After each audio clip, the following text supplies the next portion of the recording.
The Ashen compass had never pointed at a heart before.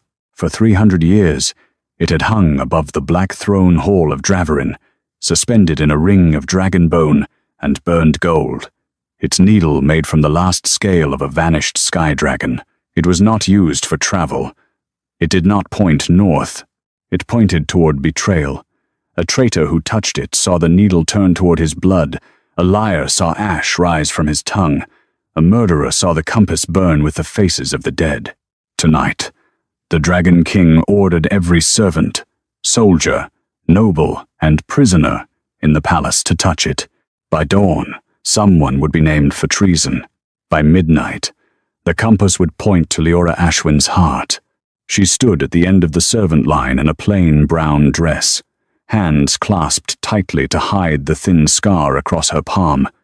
Around her, the dragon court glittered like a blade. Nobles wore black silk, ruby chains, and scaled shoulder mantles. Commanders stood in dark armor beneath banners embroidered with fire-winged beasts. Above them all, on the obsidian throne, Dragon King Kael Draven sat in silence, one gloved hand resting on the carved dragon head beside him. He looked carved from war, tall, broad-shouldered, dark-haired, with a face too severe for comfort and eyes the color of molten amber behind smoke. The court feared him because he had won the throne without smiling once. The army obeyed him because he had survived 3 assassination attempts, 2 border rebellions, and the night his finest legion vanished from the sky without leaving ash behind. That was the wound no one named too loudly. The missing army. 10,000 dragon riders gone beyond the Storm Veil 5 years ago, including Kael's elder brother, his first commander, and the dragon host that once made Dravarin untouchable. Since then, the kingdom had weakened. Borders cracked. Rival courts circled, and Kael's own dragon bond was said to be dying slowly, as if whatever had swallowed his army was still feeding on him from beyond the clouds. Tonight, the Ashen compass had been brought down because another map room had burned, the 3rd one in a month. Someone inside the palace was destroying old records of the vanished Sky Kingdom, Oralith, the realm legends claimed had once floated above Dravarin before falling out of the world. Most called it myth. Some called it heresy. Leora knew better. Her mother had died, whispering its true name. Leora lowered her gaze before the memory could show on her face. She was not supposed to know anything about lost kingdoms. She was only a foundling servant from the ash kitchens, raised beneath smoke and stone, useful for carrying coal, washing blood from feast knives, and keeping her head low when dragon nobles passed. The steward called her Ashwin because she had been found as an infant near the burned eastern gate, wrapped in a cloak filled with grey dust. No seal, no family claim, no noble proof. Only a small ember-shaped birthmark over her heart. Only dreams of impossible towers above the clouds. Only a heartbeat that sometimes sounded like wings. Next, Commander Voren said. The line moved forward. Voren stood below the compass with a captain's calm and a butcher's patience. He was Kael's most trusted surviving commander, a man with silver-streaked hair, scarred hands, and a reputation for never wasting cruelty.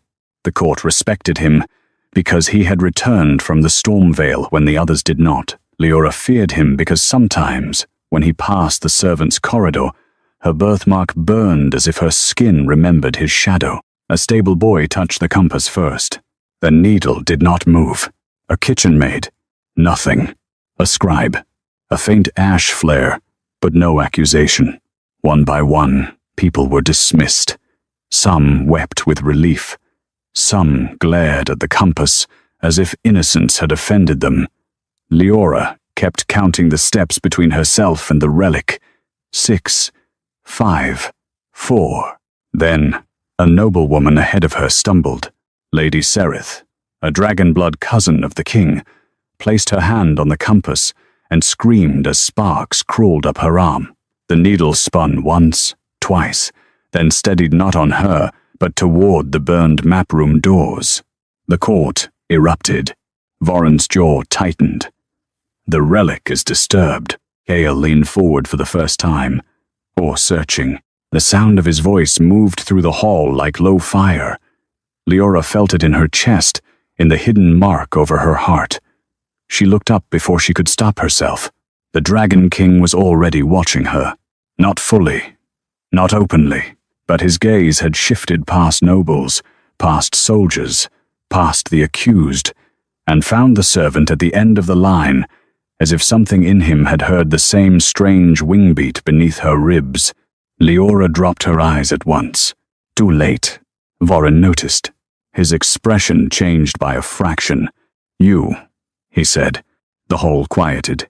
Leora's throat closed. Voren pointed one armored finger at her. "Step forward." A few nobles turned, irritated that a servant had become interesting. Leora moved because refusal would only drag hands onto her arms. Her bare shoes made almost no sound against the obsidian floor. Every step brought her closer to the compass, and closer to the throne where Kale Draven watched with unreadable intensity. "What is your name?" Voren asked. "Leora Ashvin." "Ashwin," one noble muttered. "Kitchen ash." A ripple of quiet laughter passed through the court. Leora did not answer. She had learned long ago that mockery wanted company. Deny it, and it grew teeth. Feed it silence, and sometimes it passed. Voren smiled faintly. "A servant who stares at kings and trembles before relics." Kale's voice cut in. "She was ordered forward. Let the compass judge." For one dangerous heartbeat, Leora thought there had been protection in that command. Then she remembered King's protected order first. Voren stepped aside. The ashen compass lowered. Heat rolled from it not like flame, but like a memory burning under skin. Its circular frame was black with old soot, its needle dull red, its center hollow. Leora could see the court through it. Nobles waiting. Voren watching. Kale rising slowly from the throne. "Touch it," Voren said. Leora lifted her hand. The scar across her palm opened. A single drop of blood fell before she touched the relic. The ashen compass ignited.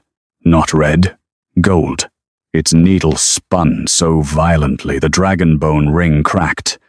Wind burst through the sealed hall, carrying the scent of rain, lightning, and impossible altitude. The banners snapped upward. Every dragon torch went out. Nobles screamed as ash lifted from the floor in a spiral around Leora. She tried to pull back. The compass pulled closer. It floated from its chain and hovered before her chest, burning brighter with every beat of her heart. Kale came down the throne steps. "What is happening?" No one answered. The compass needle stopped. It did not point to the burned map room. It did not point to Voren. It pointed directly into Leora's heart. The ember-shaped birthmark beneath her dress blazed through the fabric like a hidden star. Across the compass face, lines of fire began forming. Islands in the sky, bridges of cloud, towers of white stone, and a path through the storm veil that no map in Draverin had ever shown. Voren went pale.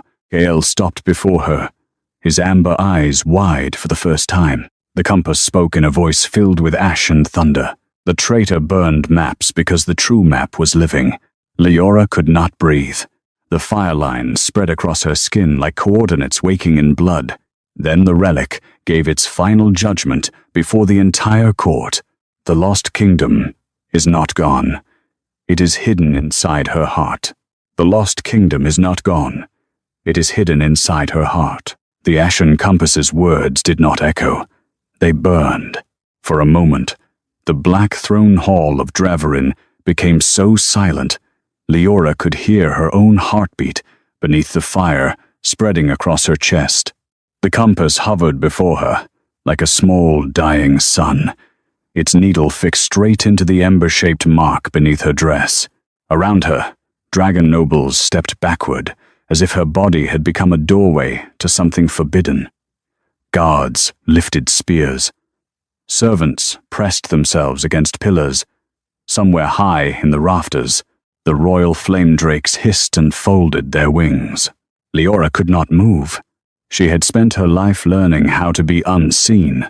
Servants survived by becoming useful shadows. They carried water, cleaned ash, lowered their eyes, and let noble anger pass over them like weather. But now, every eye in the kingdom's most dangerous hall was on her. Not because she had stolen, not because she had lied, because an ancient relic had named her heart as a map. Dragon King Kyle Draven stopped 3 steps away. The compass fire reflected in his amber eyes. His face remained severe, but something had shifted beneath it. Suspicion, yes. Anger, astonishment. And underneath all 3, a hunger so controlled it frightened her more than open rage. He had spent 5 years searching for his vanished army. Now, the first true sign of them burned inside a kitchen servant. Commander Voren moved faster than the court's shock. Seize her. 2 guards caught Leora by the arms. The compass flared. A ring of gold fire burst outward and threw the guards back without burning them. Leora stumbled, clutching her chest. The birthmark beneath her palm pulsed like a second heart, and with each pulse, the fiery map inside the compass sharpened. White towers above clouds, bridges of light, floating harbors, a storm path broken into 7 turns. Kael's voice cut through the hall. No one touches her. The command froze every blade in place.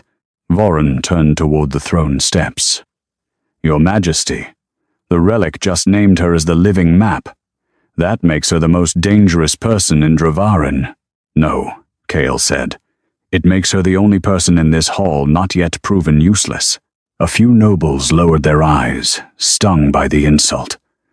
Leora should have felt protected. She did not.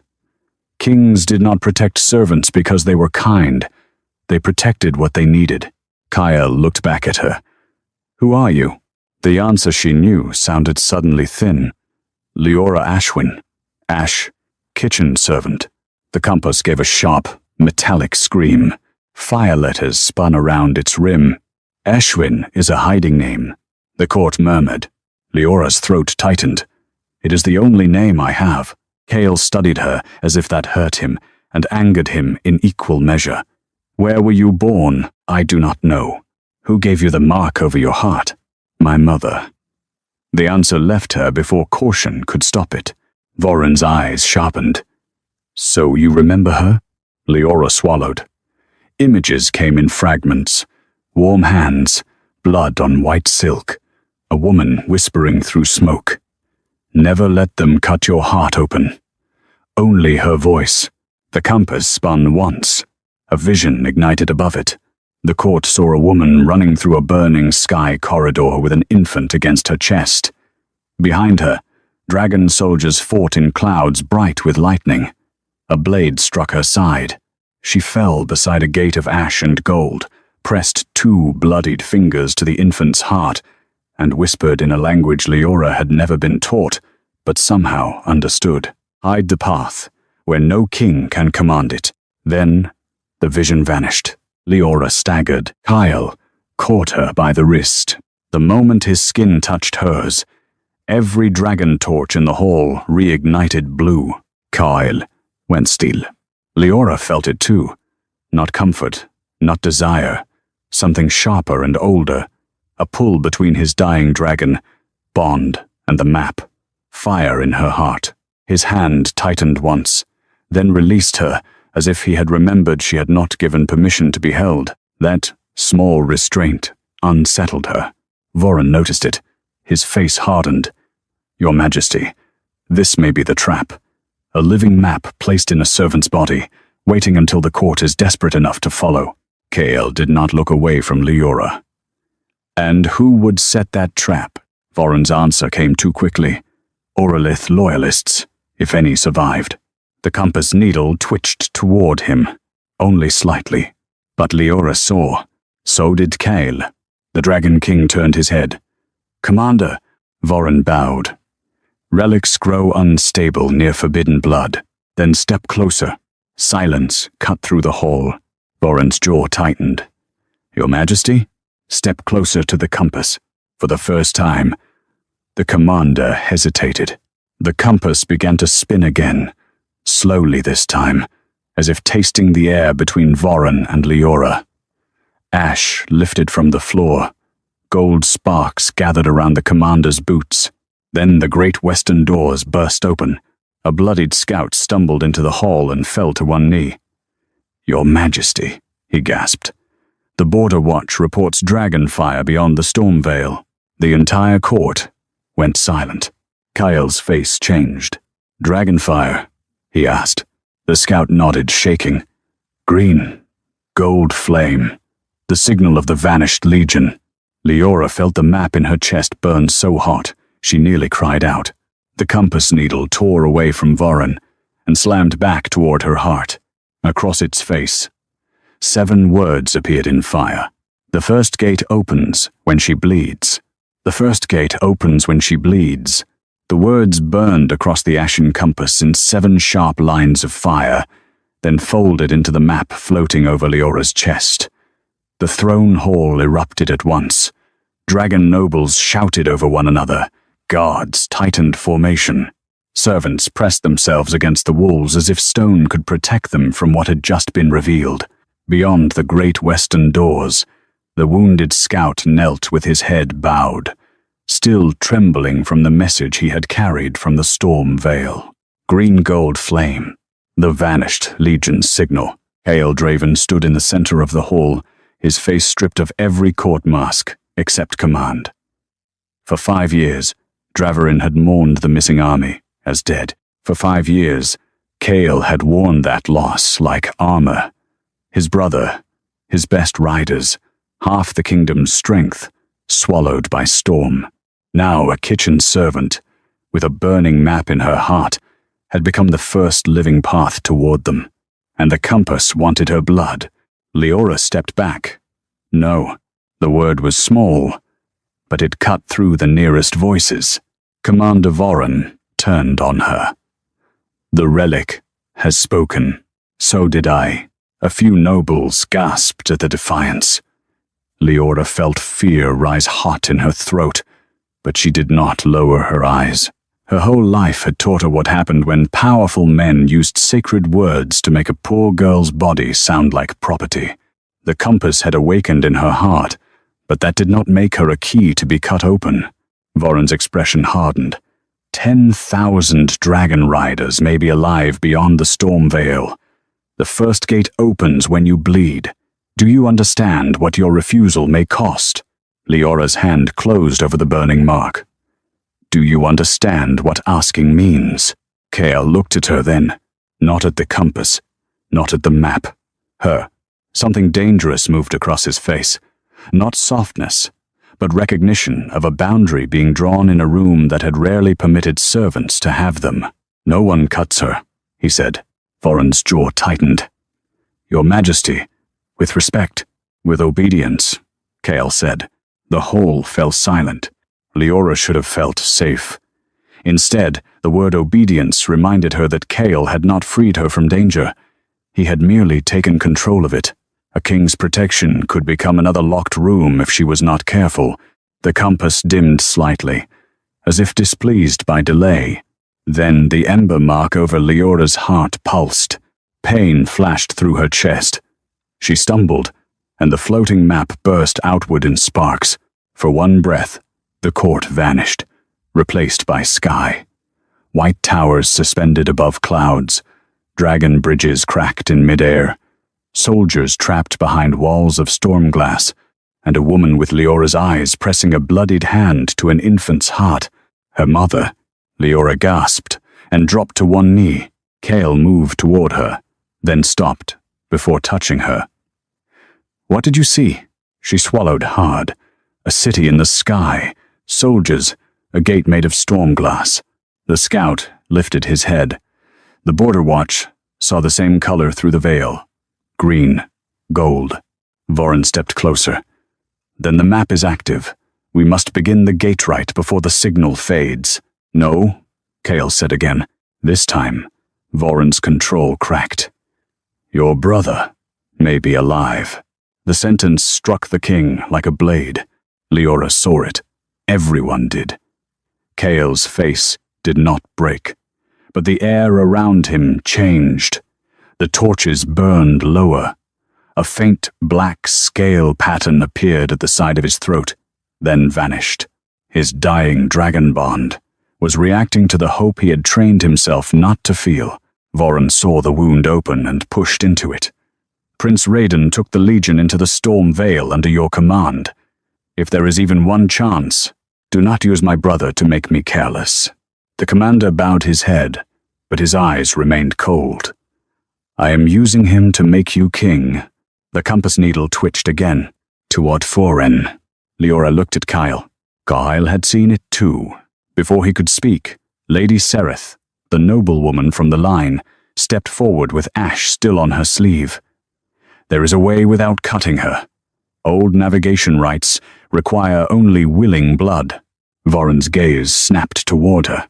Those rights are banned, because forced blood led false kings into dead skies. Sereth looked at Leora, and for the first time there was no mockery in her face.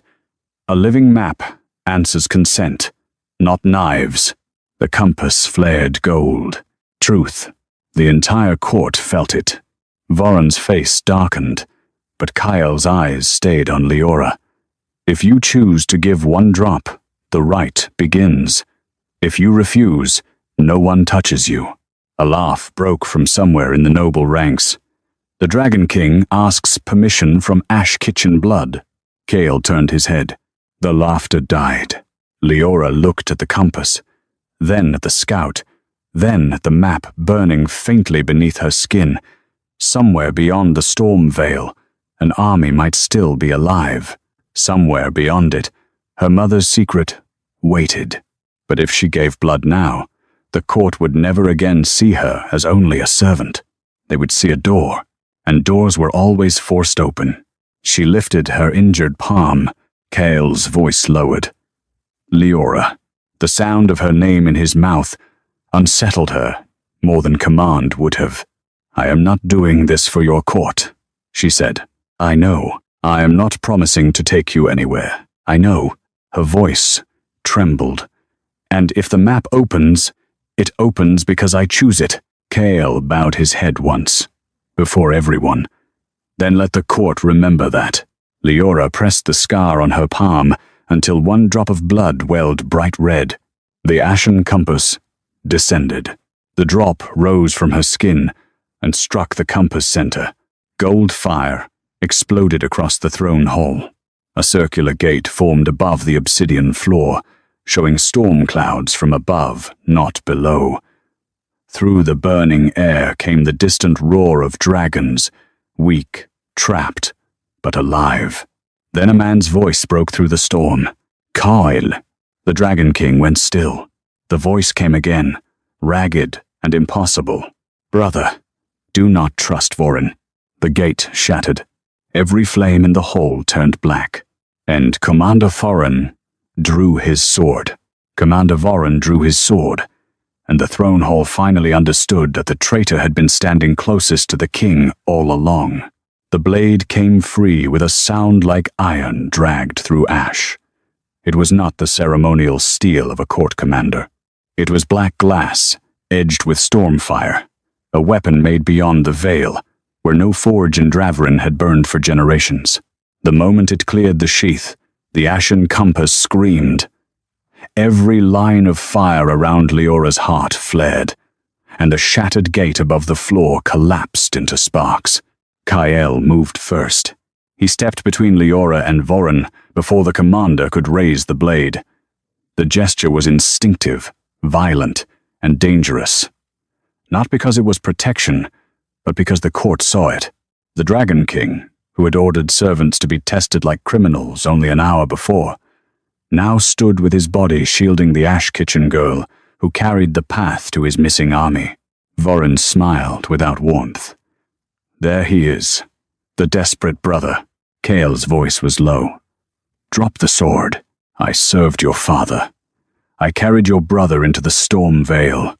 I held this kingdom together while you sat on that throne dying by inches." Voron's gaze flicked to Leora. "And now, you would let a kitchen girl decide the fate of Dravarin because a compass burned pretty pictures over her heart." The compass spun weakly in the air, cracked but still glowing. Its needle pointed between Voron's sword and Leora's chest. Leora's pulse hammered against the ember mark. The gate had been open for only a moment, but the voice that came through still echoed inside her. "Brother, do not trust Voron." Prince Raiden was alive, and Voron had known. Kael took one step toward him. Black scales flickered again along his throat, spreading briefly beneath his collar before fading. His dying dragon bond was straining against his body, half-starved by whatever prison held the vanished legion. "What did you do to them?" Voron's expression hardened. "I saved what could be saved." "That is not an answer. It is the only answer kings ever understand." He struck. Kael met the blow with his own sword, and the impact threw sparks across the obsidian floor. Nobles scattered. Guards rushed forward, but Voron twisted his wrist, and stormfire rolled from the blade in a black arc, knocking 3 men to the ground. Leora stumbled backward. Lady Sereth caught her arm and pulled her away from the center. "Do not let him cut you," Sereth whispered. "That blade is made to open living maps." Leora went cold. "He knew what I was. I think he has been waiting for you to be found." Across the hall, Kael drove Voron back with brutal precision, but he was not whole. Each time their swords met, the black scales at Kael's throat spread farther, and pain flashed across his face before he buried it. The stormfire was feeding on the wound in his dragon bond. Voron saw it. "You feel them, don't you?" he said.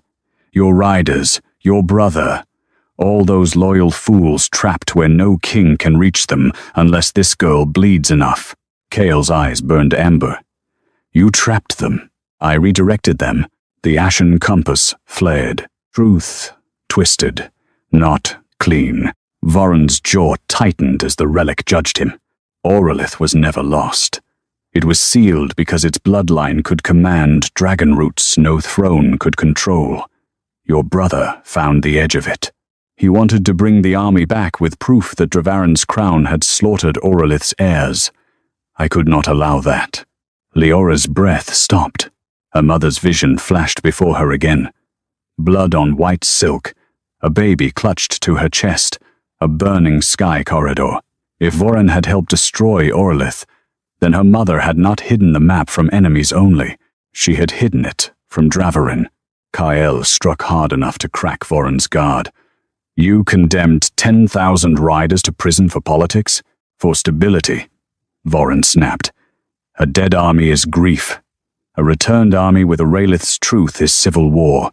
The words landed like poison, because they were not mad. They were calculated. Voron had not betrayed the kingdom to an outside enemy. He had betrayed it to preserve the version of history that kept men like him powerful. Leora stepped toward the compass. Sereth tightened her grip. "No, he will keep using the gate against him, and he will use you faster." Voron's stormfire blade slammed against Kael's sword again. Kael dropped to one knee for half a breath, breathing hard. The black scale mark crawled toward his jaw. Leora felt the map in her heart pull toward him, not with romance, not with softness, but with a painful awareness. His bond was dying, because part of his dragon still answered the trapped army beyond the veil. Voron lifted his blade for the killing strike. Leora acted before fear could stop her.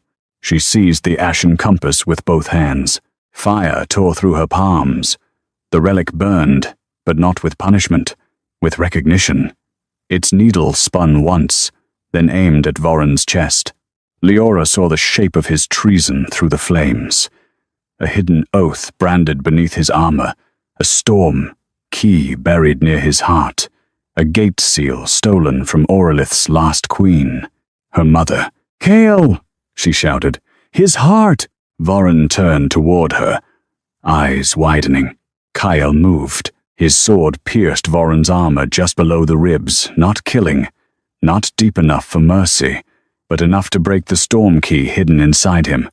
Black fire burst from the wound. Voron staggered, and the hall filled with the sound of distant dragons screaming.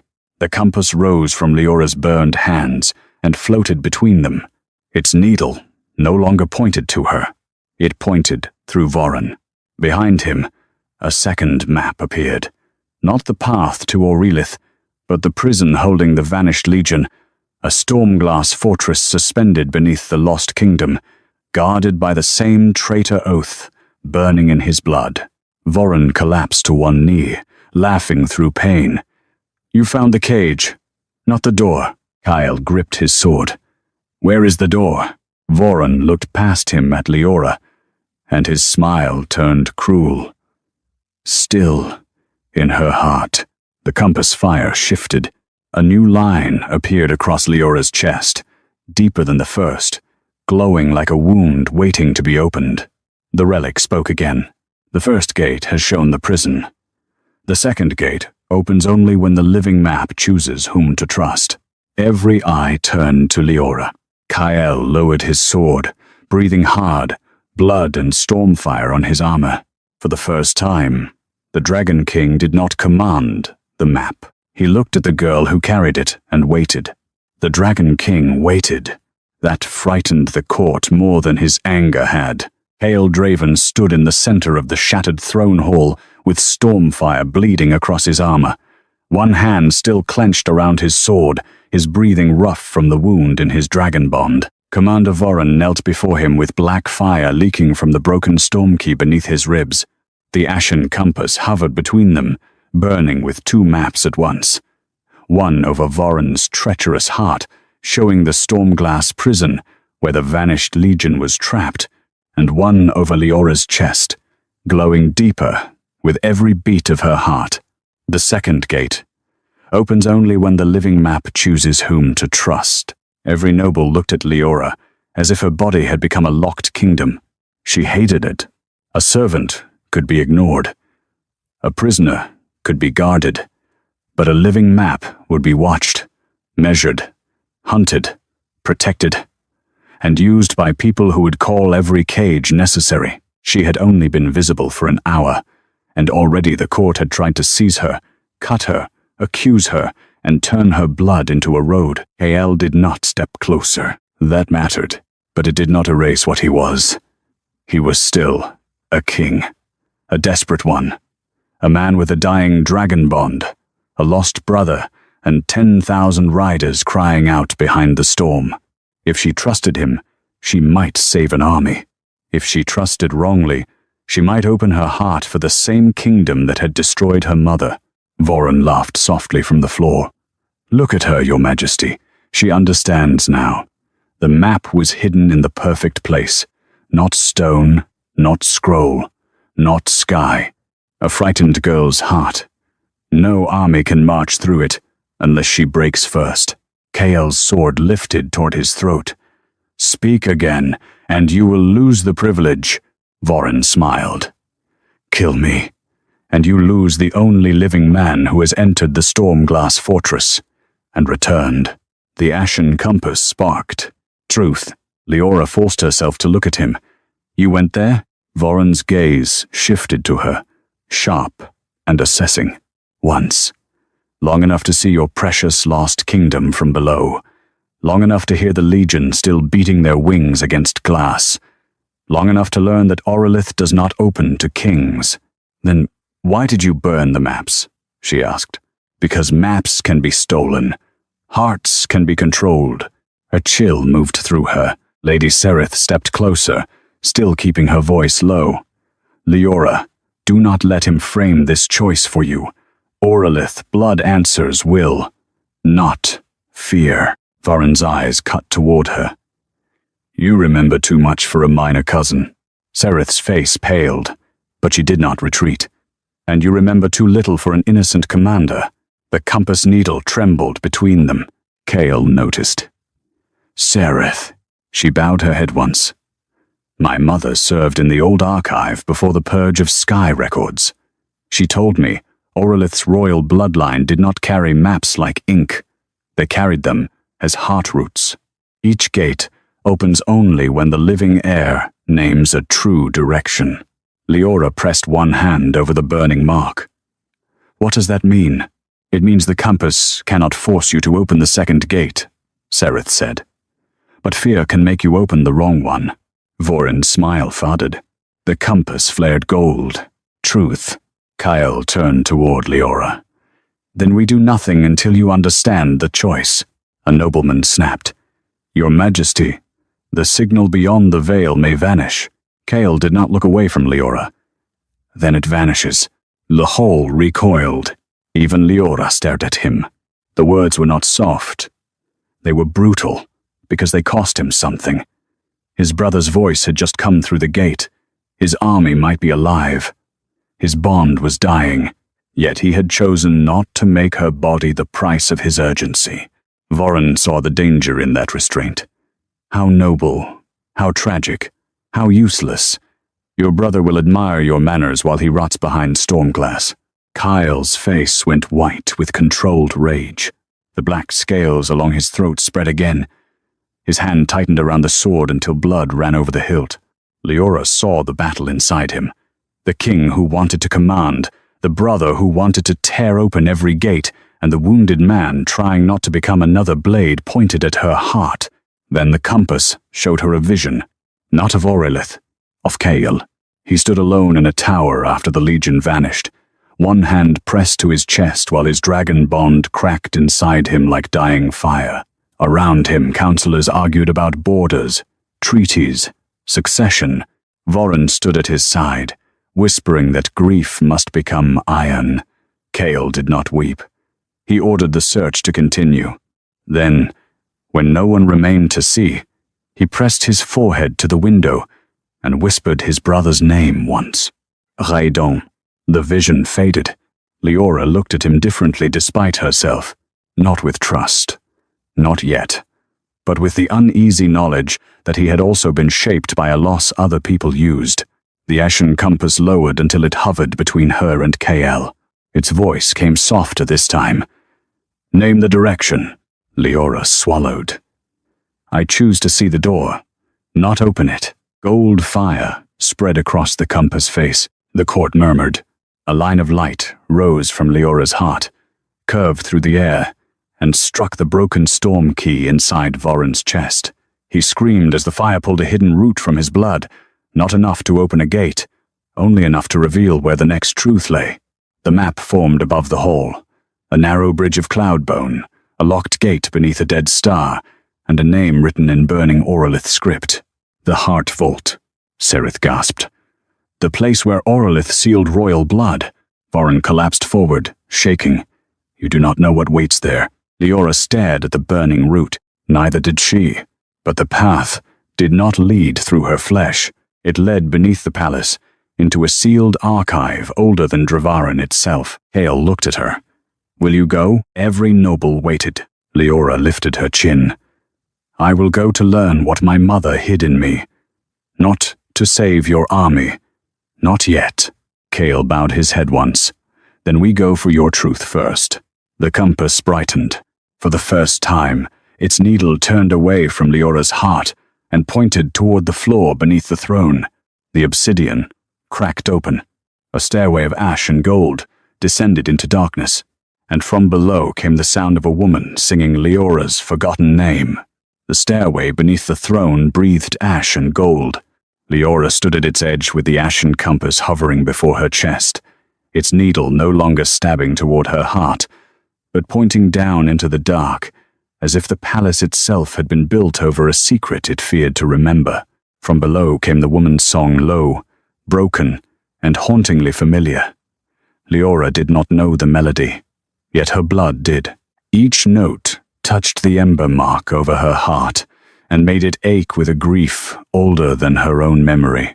Kale stood beside her, sword lowered but not sheathed. Stormfire still marked his armor where Vorin's blade had struck him. His face was hard, yet his eyes remained fixed on the stair with the same controlled hunger he had shown when his brother's voice came through the gate. This path might lead to the heart vault. It might lead to the truth of Orelith. It might lead to a way back to his army. But when he looked at Leora, he did not command her forward. "Do you know the voice?" he asked. Leora swallowed. No. The song rose again from below, and this time the sound formed words in a language she had never spoken aloud. Leora Aureliane. The name struck the hall like thunder. The nobles gasped. Lady Sereth lowered her head. Commander Voron, still bleeding from the broken storm key in his chest, laughed once from where guards held him near the pillar. "There it is," he rasped. "Not Ashwin, not Kitchen Ash. Aurelian. The royal line survived after all." Leora's hands curled at her sides. "Do not say that name like you own it." Voron smiled through pain. "I helped bury it." Kale turned on him. "Then you will walk below and watch it rise." The guards dragged Voron forward. His face changed for the first time, not with fear of death, but fear of memory. Leora saw it, and understood that whatever waited in the heart vault did not only threaten his life, it threatened the story he had used to excuse it. They descended. The stairway spiraled beneath the palace, carved from black stone veined with gold fire. The walls were covered in old dragon runes half scraped away. Some had been burned, others had been hammered until only scars remained. Yet, as Leora passed, the ruined marks glowed faintly, waking to the pulse in her chest. The ashen compass drifted ahead, casting light over steps no servant had swept in generations. The song grew clearer. At the bottom, the stair opened into a round chamber sealed beneath Draveren's foundations. Its ceiling was lost in darkness. Its floor was a map of ash-colored stone, but not like any map Leora had seen. No mountains, rivers, or borders. Instead, it showed circles of sky, roots of wind, dragonflight currents, and 7 heart-shaped gates surrounding an empty center. At that center stood a glass coffin filled with golden smoke. Inside lay a woman in a torn white gown, her dark hair floating around her face as if she were underwater. One hand rested over her chest. The other held a broken crown shaped like dragon wings. She was not alive, but the song came from her. Leora stopped breathing. "My mother," she whispered. No one corrected her. The ashen compass lowered until it hovered between Leora and the coffin. Its fire dimmed to a trembling glow. Across the glass, old blood marks began to appear, not wounds, but coordinates, written in a mother's dying hand. Kyle's voice softened despite himself. "Queen?" Lady Sereth answered from behind them, shaken. Orelith had no queen after the fall, only the last Sky Princess, Miraleth Aureliane. Leora's knees nearly weakened. Princess. The word felt too large, too cruel, too late. She had scrubbed pots until her hands cracked, slept near coal smoke, been called Ash Girl by women whose jewels cost more than the kitchen roof. And beneath all that, her mother's blood had carried a fallen kingdom no one dared name. Voron spat blood onto the floor. She was no princess by the time I found her, only a fugitive with a child and a stolen army behind her. Kyle's sword was at his throat before anyone breathed. "Speak carefully." Voron did not flinch. "Your vanished legion did not vanish by accident. Prince Raiden found Orelith's lower gate. He learned Draveren's old kings had not merely lost the Sky Kingdom. They had sealed it and taken its dragons. Your brother meant to expose it." The chamber trembled. The woman in the coffin sang one final note.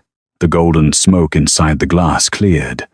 Her eyes opened, not living eyes, but memory-lit, filled with fire and sorrow. Leora stumbled back, but Kale's hand hovered near her elbow, stopping short of touching.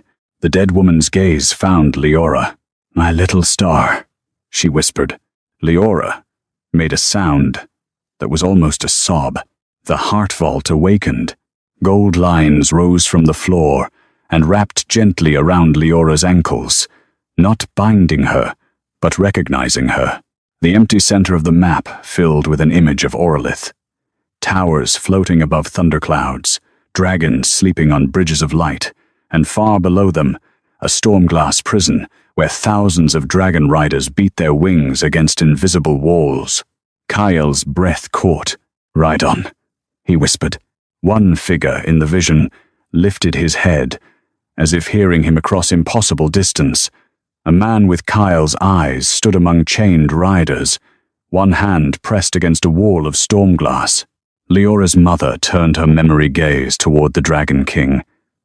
"Your brother lives because he refused to kill my child." The room went still. Kael looked at Leora. Voren snarled. "He betrayed Dravarin for her bloodline." "No," Miralith said. "He refused your order." The ashen compass snapped toward Voren. The chamber showed the truth. Voren, standing at the lower gate 5 years ago, ordering Raiden to cut the infant map from Miralith's heart. Raiden refused. Voren struck him with the storm key, sealed the Legion behind glass, and fled with the lie that the veil had swallowed them. Leora's body went cold. Kyle's fury became silent. Voren laughed, but it shook. "I protected Dravarin from Orlith's return." Miraleth's eyes turned to Leora. "The second gate opens only if the living map chooses trust. Not blood, not command. Trust." The coffin cracked. Golden smoke poured toward Leora's chest. The ember mark opened like a small sun. Leora saw 2 paths. One to the Stormglass prison, where Kael's army waited. One higher, toward Orlith itself, where the lost kingdom slept behind her heartbeat. Kael did not look at the army. He looked at her. "Choose your truth first," he said. The heart vault answered with fire, and the map beneath Leora's feet began to rise into the air. The map beneath Leora's feet rose into the air like a kingdom remembering how to fly. Gold lines lifted from the heart vault floor, carrying ash, fire, and ancient sky roots in a widening circle around her. Leora stood at the center, with the ashen compass burning before her chest, and her mother's memory smoke curling around her like a final embrace. The chamber fell away. The walls became clouds. The ceiling became storm. Far above, Orlith shimmered in broken glimpses. White towers suspended in thunderlight, dragon bridges cracked but still standing, a palace of pale stone hidden behind veils of gold mist. Below it, trapped in a prison of stormglass, thousands of dragon riders waited. Kael stood at the edge of the rising map, jaw clenched, eyes fixed on the figure behind the stormglass wall. Raiden Draven, his lost brother, lifted one hand against the barrier. For one breath, the brothers looked at each other across 5 years of lies. Leora felt that grief strike him. It was not soft. It was violent. A wound held shut so long it had become part of his shape. Voren, bound between guards, watched with hatred and fear twisting his face. "You see only the army," he said. "You do not see what returns with it. Orlith was sealed, because sky blood does not kneel. Open that kingdom, and Dravarin's throne becomes one crown among many." Leora looked toward her mother's coffin. Miraleth's memory had begun fading. The golden smoke thinned around her face, but her eyes remained on Leora. "Do not let them make fear sound like wisdom," she whispered. A door opened by fear becomes a wound. A door opened by choice becomes a path. The ashen compass turned slowly. Its needle did not point to Kael. It pointed to Leora. Waiting. Kael saw it and stepped back, though every muscle in him resisted. "The choice is yours." The words moved through the chamber like a spark touching dry leaves.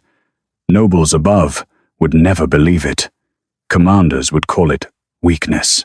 A king standing before his lost brother and missing army, yet refusing to command the only woman who could open the way such restraint would cost him. Leora understood that. It made trusting him more dangerous, not less. She turned toward the storm-glass vision. If I open the prison, does Orolith open too? The compass flared once. No, Miralith answered. The prison is below the Lost Kingdom. It was built by Voron's stolen storm key. Freeing the army will not awaken Orolith fully, but it will reveal the lower gate. And if I open that, then your bloodline returns to the sky. Voron laughed bitterly. And every dragon noble in Draverin will either kneel or burn, trying not to. Leora looked at him. You keep speaking as if the only choices are obedience or war, because that is what kingdoms are. No, Kael said. His voice was low, but it filled the vault. That is what men like you make of them. Voron's eyes cut to him. You say that now because the girl holds your brother's life in her chest. Kael did not deny the pain of it. Yes, and because she holds it, I will not be the next man to carve a command into her heart. The heart vault brightened. Truth. Leora's throat tightened. Not forgiveness. Not love. But something inside her shifted. A locked room opening by a narrow crack. She stepped toward the floating vision of the storm-glass prison. The ashen compass followed, hovering before her heart. The ember mark burned brighter, but this time it did not feel like a wound. It felt like a door waiting for her hand. What must I do? She asked. Miraleth's voice softened. Name who you trust to cross the first path with you. Every eye turned to Kael. The answer seemed obvious. That made Leora hesitate. A path opened by trust could not be forced by expectation. If she named Kael because his army needed him, it would not be trust. If she named him because the court expected a romantic bond, it would become another cage. She looked at Sereth, who had defended her, at the guards who still held Voron, at Kael, who stood with blood on his armor and hunger in his eyes, yet kept his hands at his sides. I trust Sereth to guard my body, Leora said. Lady Sereth bowed deeply, eyes shining. Leora looked at Kael. And I trust the Dragon King to obey the boundary I set. A flicker crossed his face. Pain, respect, perhaps the beginning of devotion forced to learn humility first. I will, he said. The compass answered. Gold fire shot from Leora's heart into the map. The first path opened not through flesh, not through bloodletting, but through breath. The chamber filled with wind from above the clouds. Leora heard dragon wings, soldiers shouting, chains cracking against storm glass. Voron lunget. No one expected his bonds to break, but black fire burst from the wound where the storm key had shattered. He ripped free from the guards and drove a hidden shard of glass toward Leora's chest. Kael moved. So did Sereth, but the ashen compass moved first. Its burning ring slammed between Leora and Voron, and the hidden shard struck the compass instead of her heart. Gold fire exploded. Voron screamed as the relic branded his palm with a map of his own treason. The sealed gate, the trapped legion, the order to cut Leora's heart open as an infant. The stormglass prison above them cracked. One dragon roar broke through, then another. Kael looked up. Breath caught.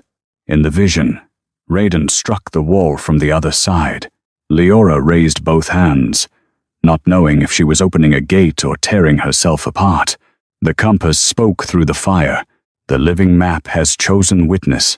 The first stormglass wall shattered, and from beyond the broken gate, 10,000 dragons began to wake. The first stormglass wall shattered, and the sound rolled through the heart vault, like 1,000 years of silence breaking at once. Beyond the broken gate, dragons woke, not all at once, not cleanly. One roar came first, deep and ragged, shaking the golden map beneath Leora's feet. Then another answered from farther within the stormglass prison. Then dozens. Then hundreds. The air filled with wings beating against invisible walls, chains snapping, soldiers shouting names that had not been spoken in Draverin for 5 years. In the floating vision above the vault, the trapped legion stirred beneath a sky of green-gold fire. Kael stood motionless. For the first time since Leora had seen him, the Dragon King looked unable to command his own face. His brother Raiden stood on the other side of the broken prison wall, older, thinner, scarred by stormlight, but alive. Around him, dragon riders lifted their heads, as if hearing the world return. Kael, Raiden's voice came through, rough and broken. Do not open the upper gate yet. The warning struck harder than the reunion. Leora lowered her hands. Why? Raiden's gaze shifted toward her through the crackling vision. He stared as if he had seen a ghost wearing a servant's dress. Miraleth's child. Leora's chest tightened. Voron, still on his knees, laughed through the burn mark spreading across his hand. There. Even the lost prince knows what she is. Kael's sword moved to Voron's throat. Speak again, and lose breath permanently. Raiden pressed one palm to the storm glass. Listen to me. The lower prison can open. The army can return. But Orlith itself is still sealed behind the Heart Crown. If the Upper Kingdom wakes before its living heir, understands the blood root, every dragon bound to Dravarin's stolen treaties will turn on its rider.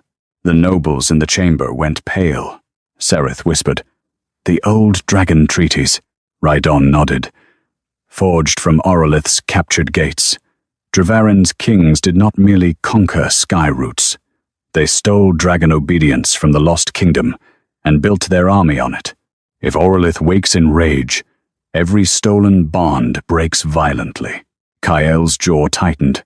Leora understood the shape of the trap then. The army could be freed, but the truth beneath its power was poisoned. Dravarin had not only erased Orlith, it had used Orlith's magic to command dragons for generations. If she opened everything at once, she might save the missing legion and destroy thousands more. Voron smiled. Now you see why I sealed them. A dead lie is safer than a living truth. No, Leora said. You sealed them because they learned the truth before you could control it. The compass flared gold. Truth. Voron's smile vanished. Kael looked at Raidon. How do we open the lower prison without waking the Upper Kingdom? Raiden's answer came slowly. The living map must call the army home through a chosen anchor. Someone whose dragon bond belongs to Dravarin, but whose command does not force Orlith's gates. Kael looked at Leora. She felt the answer before he said it. Him. His dragon bond was dying, because it still reached toward the trapped army. If she used him as the anchor, she could open the lower prison and guide the riders back through his bond. But if the storm glass struck back, it would strike him first. Leora's fingers tightened around the compass. What happens to the anchor? Raiden did not lie. Pain. Possibly death. Kael stepped forward. Then use me. No, Leora said. The word came fast, sharper than she expected. Kael turned to her, and the chamber seemed to narrow between them. They are my army, and this is my heart. Silence fell. She did not say it cruelly. That was why it landed. The map was hers. The gate was hers. The choice was hers. If he died through it, that death would live inside her forever. Another kingdom, placing its survival inside her body and calling the burden destiny. Kael lowered his sword slightly. Then I ask. The words changed the air. Not command. Not royal expectation. Ask. Leora looked at him. Blood darkened his armor. Stormfire crawled along his throat. His brother's voice trembled through the broken gate. His kingdom waited above, built on stolen sky magic he had not created, but now had to answer for. He needed her. He knew it. And still he stood there, forcing himself not to take. What are you asking? She said. His amber eyes held hers. Let me be the anchor. Not because my army matters more than your safety. Because I would rather the storm strike me than force another gate through you. The compass burned softly. Truth. Leora hated that it moved her. Trust should not grow in a room full of wounds. Yet there it was, small and dangerous, like a flame cupped against wind. Sereth stepped beside her. If you choose this, bind the terms. Orlith blood can set conditions on a heart root. Voren hissed. Do not teach her that. Sereth ignored him. No king may command the map after the anchor is named. No army may cross unless the living heir keeps consent. No dragon bond may be taken from Orlith by force again. The heart vault brightened. Leora looked at Chaol. Do you accept those terms? Yes. If your riders return, they do not become proof that Draverin owns Orlith. Yes. And if I choose not to open the Upper Kingdom after this, you do not use your army to make me. Chaol's voice was low. I swear it. The compass opened like a burning eye. Leora reached out. Chaol offered his hand, palm upward, waiting. She placed her blood-warmed fingers against his. The map reacted at once. Gold fire wrapped around their joined hands and shot upward into the storm-glass vision. Chaol went rigid, pain cutting across his face. His dragon bond erupted behind him, not a full dragon, but a vast shadow of wings and flame, torn and starving, stretching toward the lost legion. Leora felt the storm try to enter her heart. Chaol took it instead. He fell to one knee but did not let go. Rhydon shouted from beyond the gate. Now! Leora pressed the compass to her chest and spoke the first name that rose from her blood. Orlith remembers the path below. The stormglass prison, cracked from end to end. Dragons burst through in green-gold fire, riders clinging to their backs, armor shattered, banners burned but still lifted. Rhydon crossed first, his dragon slamming into the heart vault vision with a roar that shook the foundations of Draverin. The lower gate opened. The vanished army began to return. Then Voren drove the hidden shard, still lodged in his palm, into the golden map. The root twisted black. Chaol screamed as the anchor bond reversed, and every returning dragon began falling from the sky. Every returning dragon began falling from the sky. The vision above the heart vault twisted from green-gold fire into black storm. One moment, the vanished legion was breaking free. Dragons roaring through the lower gate, with riders clinging to burned saddles and broken banners. The next, Voren's hidden shard pierced the golden map, and the root folded inward like a wound. Dragons struck invisible air. Riders screamed. Wings that had survived 5 years behind stormglass suddenly failed beneath a sky that no longer knew which way was home. Chaol screamed with them. The anchor bond reversed through his body, dragging the force of the collapsing root into his dragon bond. He dropped to one knee, still gripping Leora's hand, black fire crawling up his arm toward his throat. The shadow of his dragon erupted behind him, vast and wounded, its wings tearing apart at the edges as it tried to hold the path open alone. Leora felt the map in her heart convulse. Not pain like a blade. Worse. Direction breaking. Her blood had become a road, and someone had twisted that road while thousands crossed it. Voren laughed from the floor, blood running between his teeth. A living map is still a map. Cut the root, and everything following it dies. Sereth lunged for him, but a wave of black storm fire threw her back. The guards who had held Voren lay scattered across the stone. The ashen compass spun wildly between Leora and Chaol, its needle snapping from her heart to the falling dragons to Voren's broken shard. Rhydon's voice roared through the vision. Chaol, release the anchor. Chaol's jaw clenched. If I release it, they fall. If you hold it, you die with them. Chaol looked at Leora then. For one awful breath, she saw his choice forming. The king in him would die for the army. The brother in him would die for Rhydon. The wounded man in him would accept the pain because pain felt cleaner than helplessness. But if he died as the anchor, the map route would tear through Leora's heart on its way out. Voren knew that. His smile said he had counted on it. Leora tightened her grip on Chaol's hand. Do not make your death another command inside me. His eyes flashed. Leora, no.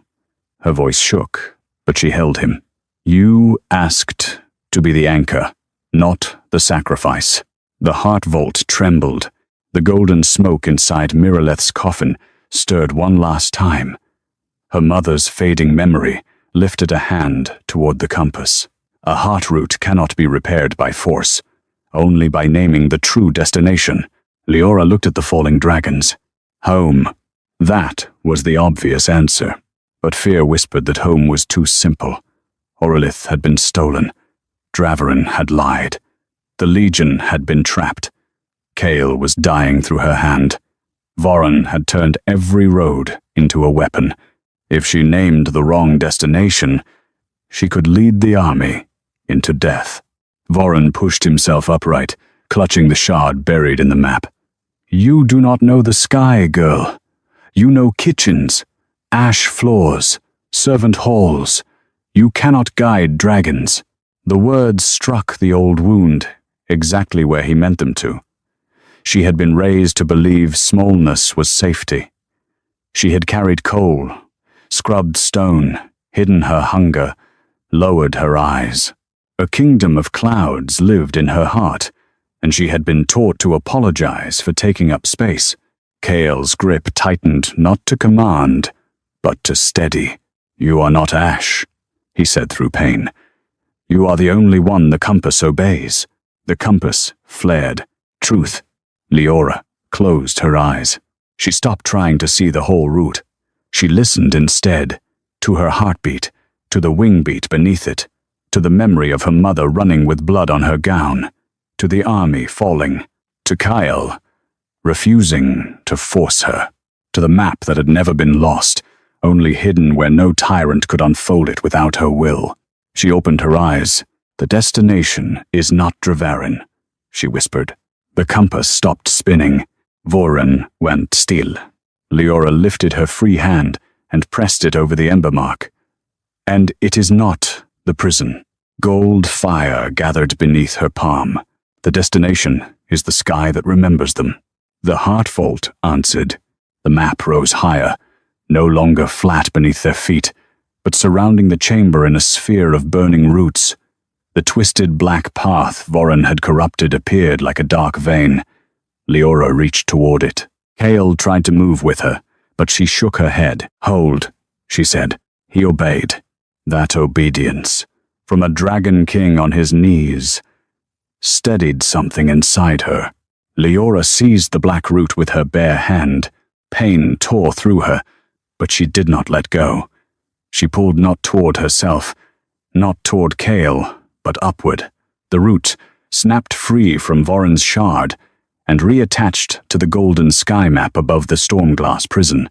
One by one, falling dragons caught wind beneath them. Wings opened, riders shouted.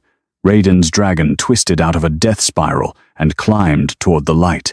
Voren screamed in rage and drove the shard deeper. Serith struck first. Her blade pierced his wrist, pinning his hand to the stone before he could cut the map again. Voren howled.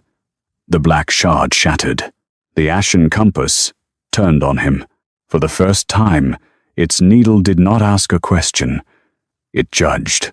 A vision burst across the vault. Voren ordering the map rooms burned. Voren sealing Raiden behind Stormglass. Voren standing over Miraleth as she hid the living root inside her infant daughter's heart. Voren swearing that no Sky Princess would ever return to unmake Draverin's stolen power. The returning soldiers saw it through the gate. So did every noble still gathered in the throne hall above, as the heart vault projected the truth through the cracked floor. Kael rose slowly, still bound to the anchor, but no longer collapsing. His dragon shadow spread its wings behind him, stronger now as riders crossed safely through the restored route. Raiden's dragon broke through the gate. The force threw wind across the vault. A massive green-gold dragon landed in the heart map, scarred and starving but alive. Prince Raiden slid from its back, stumbled, and caught Kael by the shoulders. For a moment, neither brother spoke. Then Raiden looked past him to Leora and lowered his head. Princess of Orlith. The title struck the chamber into silence. Leora almost stepped back. Kael noticed. He did not reach to hold her in place. Voren spat blood. Princess? She is a servant, with a map burned into her chest. Raiden turned toward him, eyes cold. No, she is the child you failed to cut open. The Ashen compass burned brighter. Above them, the lower gate remained open. Dragons crossed. Riders returned. The missing army was no longer legend, no longer grief, no longer a weapon hidden behind Voren's lie. But as the last of the lower prison cracked, the upper sky appeared beyond it. Orelith, sleeping, sealed, waiting. The compass needle turned from the returning army back to Leora's heart. Miraleth's fading voice whispered, "The army is free. Now the lost kingdom will ask whether it should wake." The vault fell silent. Kael, still breathing hard, looked at Leora as if the entire future had narrowed to her choice. And above the storm, the gates of Orelith began to open by themselves. The gates of Orelith began to open without permission. Above the heart vault, beyond the shattered lower prison and the returning dragons, the sleeping sky kingdom stirred behind its veil of gold mist. White towers appeared first, suspended over thunderclouds like bones of a crown no earthbound throne had ever touched. Then bridges of light unfolded between them. Dragon nests carved into floating cliffs blazed with ancient fire. A palace of pale stone turned slowly in the clouds, its windows dark, its banners burned but still lifted by a wind older than Draverin. Every dragon in the chamber lowered its head, not to Kael, not to Raiden, to Leora. The Ashen compass hovered before her chest, trembling as if her heartbeat had become the hinge of the sky. The ember mark over her heart burned bright enough to shine through her torn servant dress. She stood at the center of the rising map with ash on her skin, blood on her hands, and the eyes of kings, soldiers, traitors, and dragons fixed upon her. The lost army was free, but the lost kingdom was asking to wake. Voren laughed from the floor, though Sereth's blade still pinned his wrist to the stone. There it is. The true danger. Not the army, not the gate. Her. If Orelith wakes under her blood, Draverin's dragon treaties burn. Every noble house that built power on stolen sky bonds loses command. Every dragon will remember who first owned the sky. Raiden's face hardened. Dragons were never meant to be owned. The compass flared gold. Truth. Kael stood beside Leora, still pale from anchoring the root, but his dragon bond no longer looked starved. The shadow of his dragon spread behind him, wounded yet whole enough to stand. His brother was alive. His army was returning. Everything he had searched for waited within reach. Yet, when the upper gate opened wider, he did not step toward it. He looked at Leora. "What happens if it wakes?" she asked. No one answered quickly. Sereth did. "Orelith will remember the bloodline that sealed it. Yours. But it will also remember the bloodline that betrayed it. Draverin's crown." A silence fell heavy enough to crush breath. Leora understood. Waking Orelith might free what remained of her mother's kingdom, but it might also turn every stolen dragon bond in Draverin into a reckoning. Riders could fall. Noble houses could revolt. Dragons might abandon armies.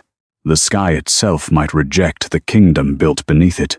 Voren smiled through pain. "Choose, princess. Save your mother's ghosts, or spare the living kingdom that made you scrub its ashes." Kael stepped closer, then stopped before entering the circle of fire around her. "Leora." She looked at him. His amber eyes held grief, exhaustion, and something gentler he did not yet have the right to name. "You owe Draverin nothing purchased by your mother's blood." The words struck the vault harder than command. Voren's smile faltered. Kael turned so every returned rider, every noble, every guard above through the projected vision could hear. "If Orelith wakes and judges my crown, then it judges truthfully. I will not ask the living map to remain buried so Dravarin can keep stolen comfort. Raiden bowed his head. The returned army followed, not all at once. Some were too wounded, some too shocked. Some still carried 5 years of prison in their eyes. But one by one, dragon riders knelt before the woman whose heart had opened their way home. Leora's throat tightened. She had been called Ash Girl in kitchens where nobles did not learn servant names. She had carried coal, washed knives, hidden the scar in her palm and the mark over her heart. Now soldiers knelt because her bloodline held the road to a kingdom they had once helped bury. She looked toward Miraleth's coffin. Her mother's memory was almost gone. Only a faint shape remained in the golden smoke. "My little star," Miraleth whispered. "Do not wake Orlith for revenge. Do not leave it sleeping for fear. Wake only what you are willing to guide." Leora closed her eyes. She listened to her heart. Not to Voron's fear, not to Kael's need, not to the noble's panic. Beneath all of it, she heard wings. Not war wings, homecoming wings. Dragons circling towers that had slept too long. Children laughing on bridges of cloud. Her mother running with blood on her gown. Not to preserve a weapon, but to keep a future alive. Leora opened her eyes. "I will not wake Orlith as a weapon," she said. The compass slowed. "I will not hand it to Dravarin as a prize." The upper gate held still. "And I will not keep my mother's kingdom buried, because traitors fear what stolen power must repay." Gold fire rose around her. The ashen compass opened like a sun. Leora placed both hands over her heart and spoke the name that had waited in her blood since infancy. "Orlith, remember me." The sky answered.